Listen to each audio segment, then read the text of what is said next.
The first time I saw her there, lying on the ground like just another shadow in the city, I felt something inside me break forever. It was one of those Friday nights when the cold cuts to the bone, even when you're wearing a coat. I'd just gotten off the city bus, my hands still trembling from the exhaustion of the journey. All I wanted was to get home, make a hot cup of coffee, and rest a little before sleep. I didn't expect to find anything out of the ordinary on that 5-block walk. But that night, God had other plans. I saw her from a distance, a hunched figure on the corner between two cardboard boxes. She wasn't moving, wasn't speaking, wasn't asking for help. At first, I thought it was just another homeless person, like so many who sadly populate the streets when night falls. But something made me look twice. I don't know if it was the long, dark, familiar hair, or the way she had her arms tucked against her chest, like she used to do when she was a little girl and was cold. I approached slowly, with my heart pounding so hard I could hear it in my ears. When I was less than 6 feet away, my world collapsed. It was my daughter, my little girl, my blood lying in the street, as if she were worth nothing. "My God," I murmured, feeling my legs give out. "Sarah? Sarah, what are you doing here?" I knelt beside her, though my knees protested from the awkwardness of my movements. Her face was dirty, marked by street dust. Her skin was cold, her lips chapped, her clothes worn and torn in several places. One sneaker didn't belong to her. It looked too big. The other was barely a piece of sole, held together by 2 threads. I touched her shoulder carefully. "Sweetheart, wake up, please." She opened her eyes slowly, as if it was hard for her to remember where she was. When her gaze focused on me, a mixture of surprise, shame, and relief crossed her features. "Dad," she whispered in a broken voice, "what are you doing here?" I couldn't speak. My throat closed in a way I'd never felt before. I just took her by the arms and hugged her. She cried against my chest, weak, exhausted, as if she had been holding it in for years. My hands trembled as I stroked her hair, trying to understand how it was possible that my daughter, the same one I had raised with so much love, was sleeping on the street like a stranger abandoned by the world. "Get up, honey," I finally managed to say with a broken voice. "We're going home right now. You're not staying here another second."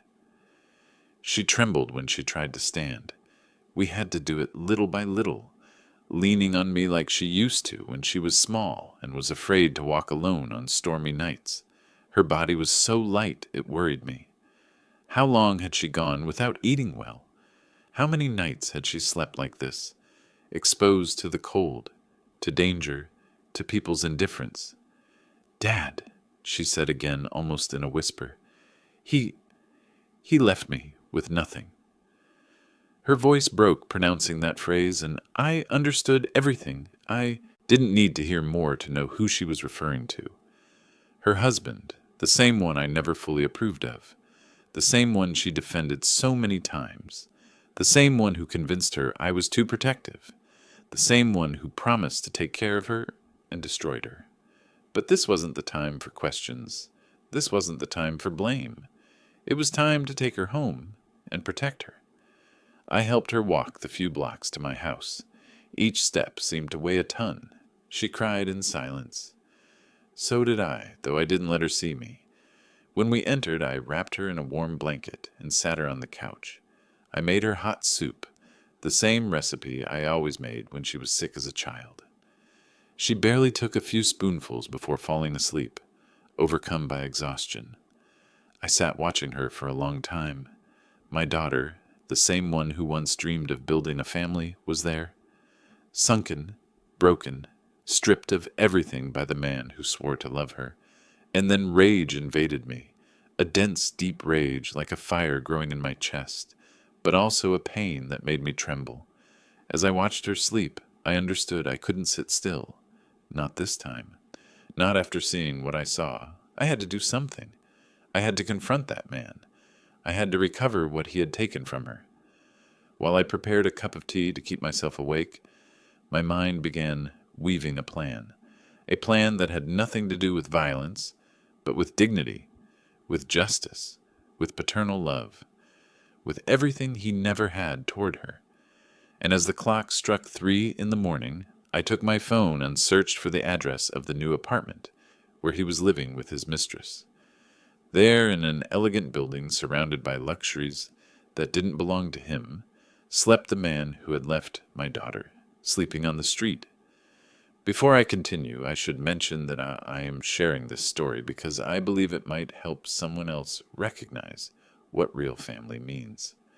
If you find value in what I'm about to tell you, please subscribe to the channel and let me know where you're watching from in the comments below. Your support helps me reach others who might need to hear this.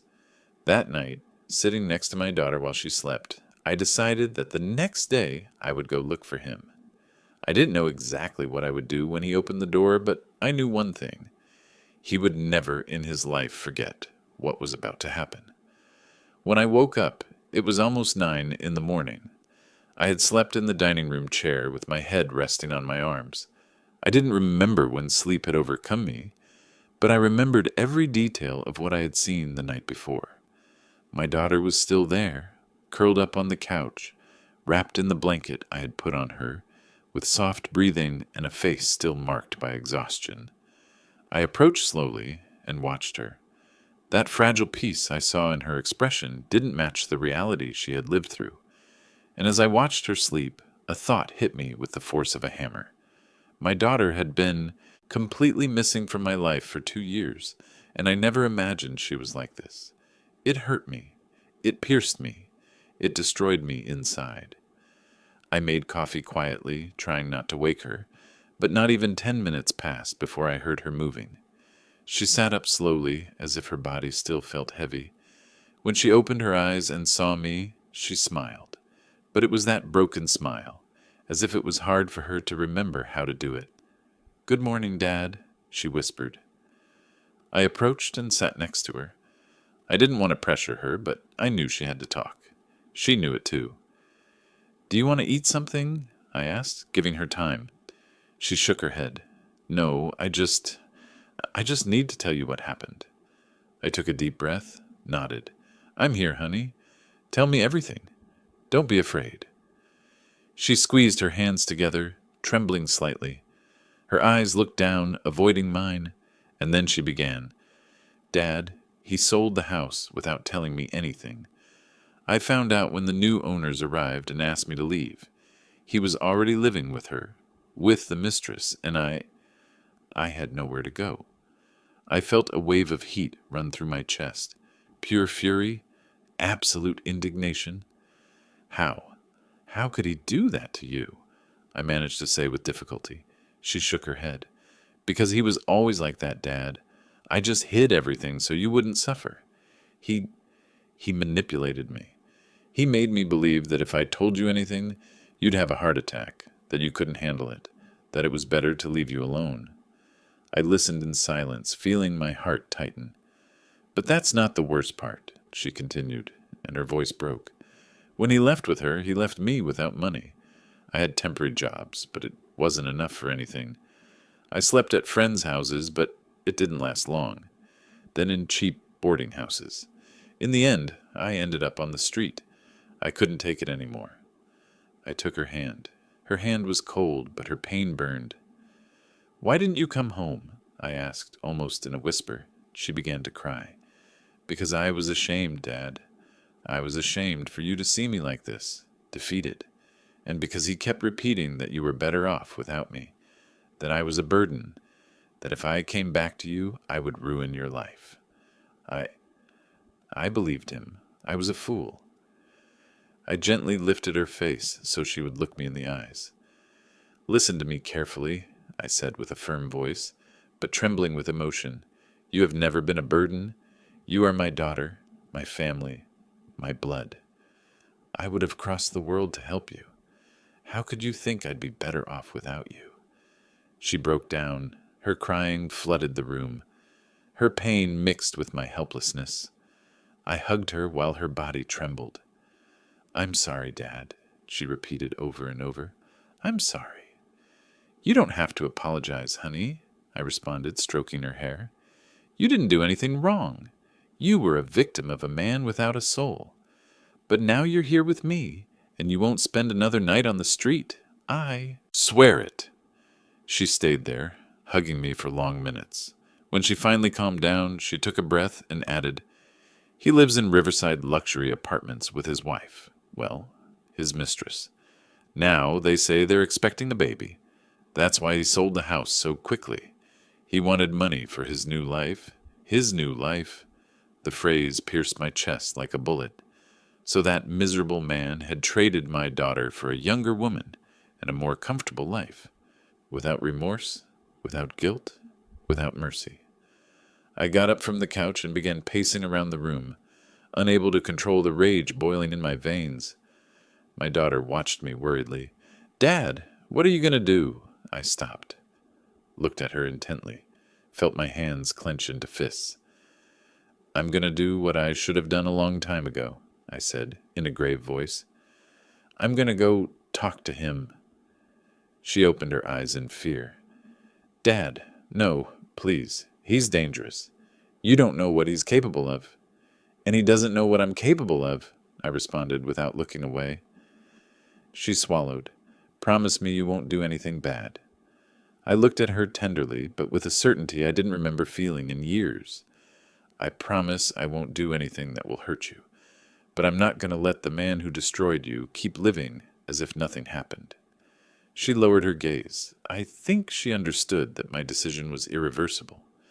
I went to my room, opened my desk drawer, and took out a folder where I kept important documents. I didn't know yet what I was going to use, but I knew I needed something. Any evidence, any data, any clue. Because what that man did couldn't go unpunished. While I was reviewing papers, I heard my daughter's voice. "Dad, thank you for picking me up last night." I turned. She was at the door with a fragile but genuine smile. And that smile gave me strength. "Honey," I said softly, approaching her, "never think again that you're alone." I hugged her once more. And that morning, as the sun was barely beginning to peek through the window, I knew with certainty that the next day I would be looking into the eyes of the man who destroyed her life, and that he would never forget what was about to happen. I slept little that night, really, almost nothing. Every time I closed my eyes, I saw my daughter's face, dirty, tired, defeated, and then I saw the face of that man she had called husband for so many years, a man who used her, deceived her, and abandoned her without any remorse.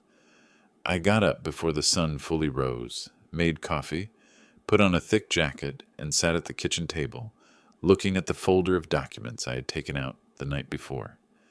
I didn't know yet what I was looking for, but something inside me said that there were pieces of a puzzle there that I hadn't wanted to see in the past. While I was reviewing old receipts, contracts, and a copy of my daughter's marriage certificate, I heard her soft footsteps behind me. She approached with an expression that mixed shame and relief. "Good morning, Dad," she murmured. "Good morning, honey. Were you able to rest?"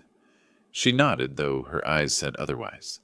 "I slept better than I have in years," she confessed, and that pierced my soul. I served her a hot cup of coffee, and we sat facing each other. The morning light came through the window and illuminated her face. It was like seeing a reflection of the little girl I once carried on my shoulders to take to the park. The same one who asked me for stories before bed.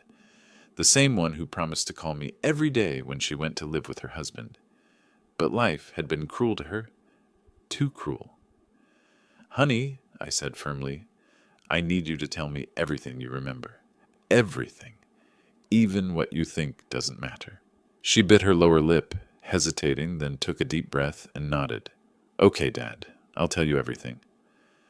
She settled into the chair as if preparing to open a box full of painful memories.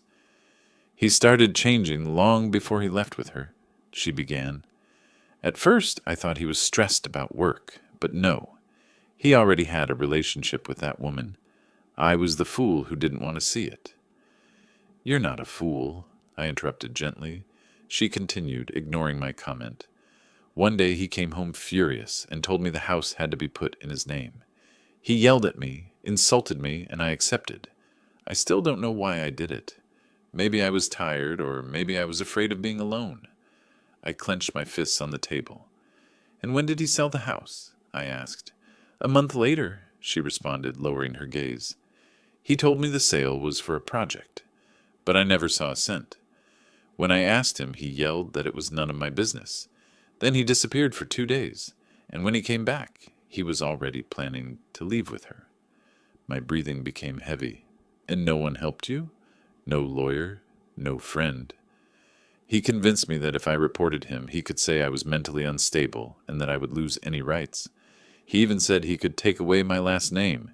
He terrorized me, Dad." I felt something I couldn't describe. It wasn't just rage.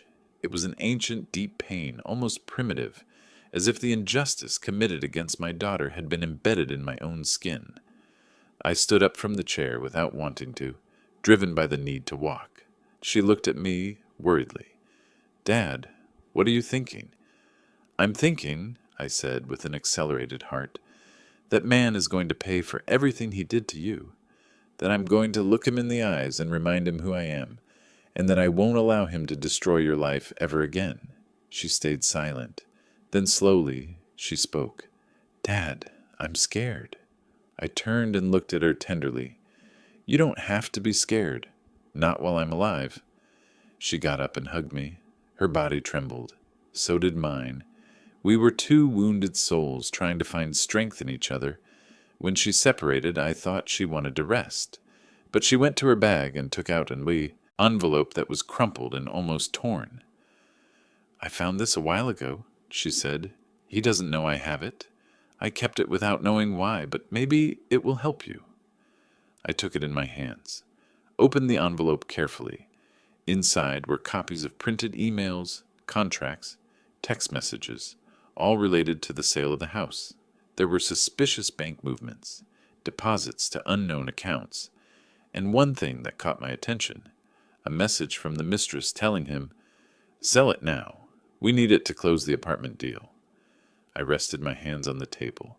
I felt everything fit together, every piece, every deception, every lie. That man hadn't just abandoned my daughter. He hadn't just manipulated her. He hadn't just left her on the street. He had scammed her. He had stripped her of everything that was hers. And on top of that, he had used that money to build his new life. I stayed for a long minute, looking at those papers. There was the beginning of my path. There was my weapon. There was the door to destroy what he had built. I returned the papers to my daughter and caressed her face. "Honey, thank you for trusting me." She smiled weakly. "What are you going to do with that, Dad?" I took a breath. "I'm going to bring justice, but not with fists, not with violence. I'm going to do it the way it should be done, with intelligence, with strategy, and with calm." I took a step toward the window and looked outside. "Today I'm not going to see him yet," I added. "Not until I have everything I need. But soon, very soon, he's going to know what it's like to face a father who has seen his daughter suffer." She approached, rested her head on my shoulder, and murmured, "Dad, I'm afraid he'll hurt you." I smiled without looking at her. "Don't worry, he won't touch me. He can't." My hands closed into fists. The plan had been born, one he would never see coming, one that would change his life forever. I spent the afternoon reviewing every document my daughter had saved in that crumpled envelope. They were loose pieces, fragments of a puzzle that was finally starting to show a clear picture. But I knew that if I wanted to unmask that man, I couldn't rely only on loose papers and suspicions. I needed solid evidence, witnesses, details, and to get to know up close the false life he had built using my daughter's suffering. At 3 in the afternoon, I took my coat, put the documents in a folder, and left. My daughter was taking a deep nap. Her body needed rest. So did her soul. I didn't want to wake her. I left her a note on the table. "Honey, I went out to take care of some things. I'll be back soon. Rest, Dad." While I walked to the bus stop, I felt a mixture of anguish and determination. I didn't know exactly what I would find at Riverside Luxury Apartments. But I knew I wouldn't return home until I had enough information to take the next step. The journey was long. The building was in an upscale area of Denver, very far from where my daughter and I lived. I remember that as the bus moved forward, I saw expensive houses, luxury cars, and people with smiles of superiority, as if life had never been cruel to them. I wondered how many lives my ex-son-in-law had crushed to get to this place, how many lies he had told, how much damage he had caused. When I got off the bus, the building appeared right in front of me. It was imposing, a modern building with a glass facade, impeccable gardens, and a security gate that looked more like a wall. The contrast with the place where I had found my daughter was violent. It was obscene. It was insulting. I walked toward the entrance with a firm step, though inside I carried a sea of emotions. A guard approached immediately. "Good afternoon, sir. Who are you visiting?" he asked in a polite but distant tone. "I'm here to see Derek Mitchell," I responded, using my ex-son-in-law's name, feeling my voice acquire an edge I didn't know I had. The guard checked a list on a tablet. "Your name?" I gave him my full name. "Wait a moment." The guard frowned. "You're not registered for any visit." Of course not. That man wouldn't allow even my memories to approach his new life. "I just need to leave him some documents," I said, maintaining calm. "They're important. I can wait in the lobby." The guard hesitated. He looked me up and down. I shouldn't have given the impression of danger. I was a man almost 70 years old, with a folder in his hand. After a few seconds, he nodded. "All right, but you can't go up without authorization. Wait here." I entered the lobby. The cold, perfumed air hit my face.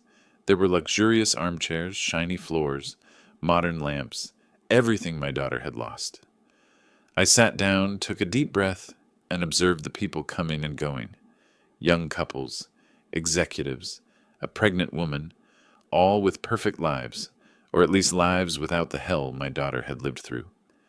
15 minutes later, I heard a familiar voice. It wasn't my ex-son-in-law's, it was a woman's. "Are you Sarah's father?" I turned. It was a neighbor. I knew instantly. She was carrying a shopping bag, dressed in elegant clothes, and had that expression of someone who knows too much, but doesn't know if they should speak. "Yes," I responded, standing up. "I'm her father." She looked around as if fearing someone would hear. "I saw her a while ago before he left her. Your daughter used to come here a lot, crying. He would yell at her in front of everyone. Once he pushed her in the hallway." My heart stopped. "He'd pushed her?" I asked, feeling a wave of fury. "Yes," she said, frowning. "I reported it to management, but he said she just tripped. And since he's friends with the supervisor, well, you know how these things work." I didn't know whether to thank her or cry. My daughter had suffered more than I imagined. "And do you know if he lives here with her?" I asked. The neighbor lowered her gaze. "Yes. She came to live here even before he separated from your daughter. Many people knew. It was all an open secret." The air left me for an instant. The betrayal had been deeper and more brazen than I thought. The woman approached a little closer. "Your daughter didn't deserve that," she said firmly. "No one does. But he thinks he's untouchable." Untouchable. That word echoed in my chest. "Thank you," I responded in a low but firm voice. "Thank you for telling me." She nodded and left, leaving me alone with thoughts that were no longer thoughts. They were fires. They were blades. They were decisions. I looked at the elevator. I knew I couldn't go up. I knew that today I couldn't confront him yet. But I needed to see more. So I left the building and circled the structure, looking for signs of his life from the outside. And there he was, on the 4th-floor balcony.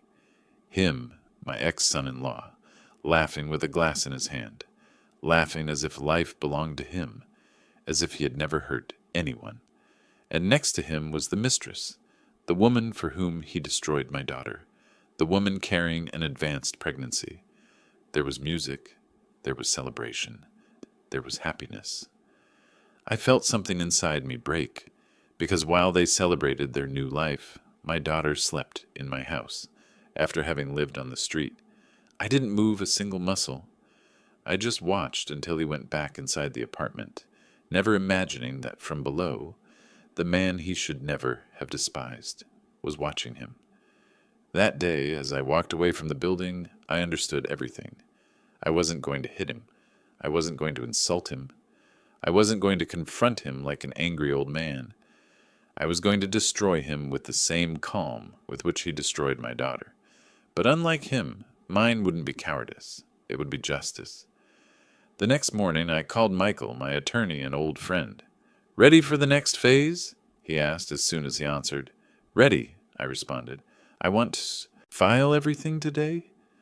"Perfect. I'll see you at my office in an hour." When I arrived, he already had everything ready on the table. Folders, recordings, neighbor statements, certified copies of documents.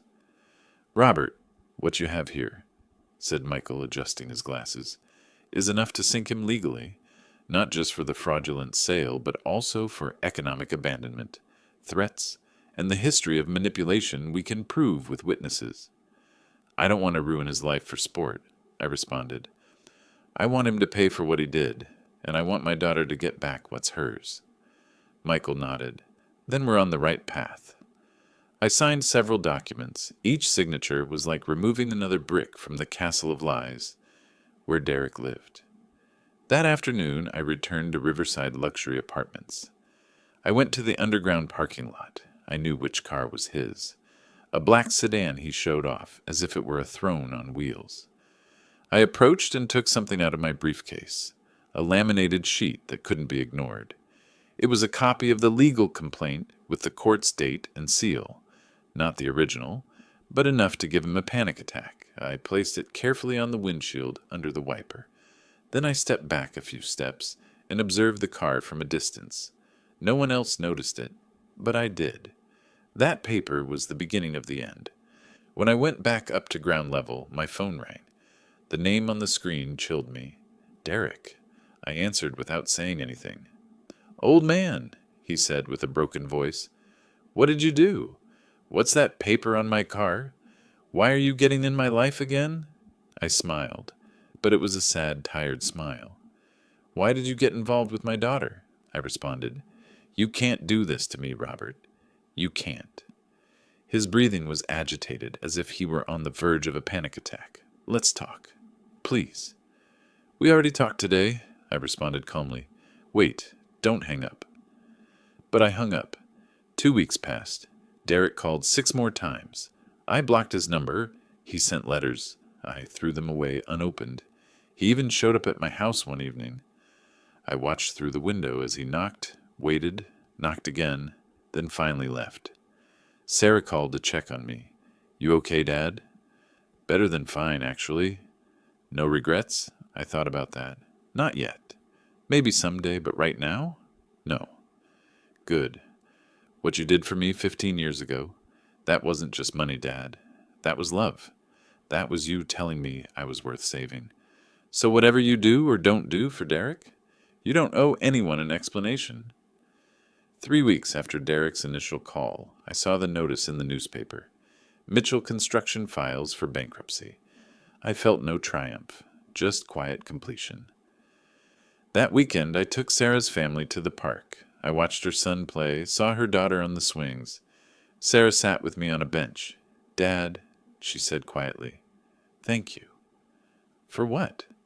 "For doing the hard thing, for standing up for me." A month later, I got a call from an unknown number.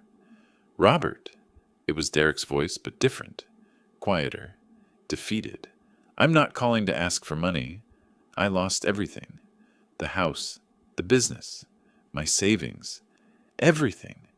I keep thinking about what you said, about consequences. You were right. Understanding doesn't change what happened," I said.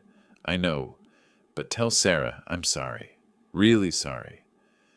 He hung up before I could respond. Part of me felt pity. Derek had learned his lesson, just 2 years too late.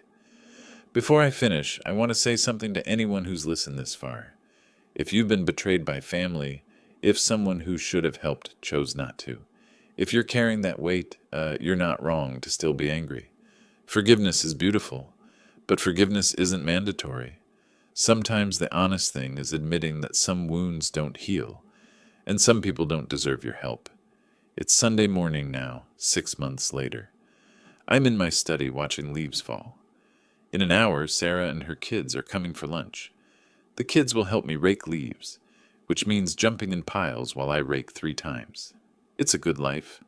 A life I nearly lost 2 years ago and fought to keep. I wouldn't change a single decision. Not fighting for Sarah, not refusing Derek. None of it. Because loyalty matters. Sacrifice matters. Showing up for people you love, that's what family means.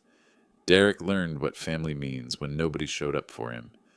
I learned it every time I look at Sarah, alive, healing, teaching her children about love and second chances. One of us got the better education.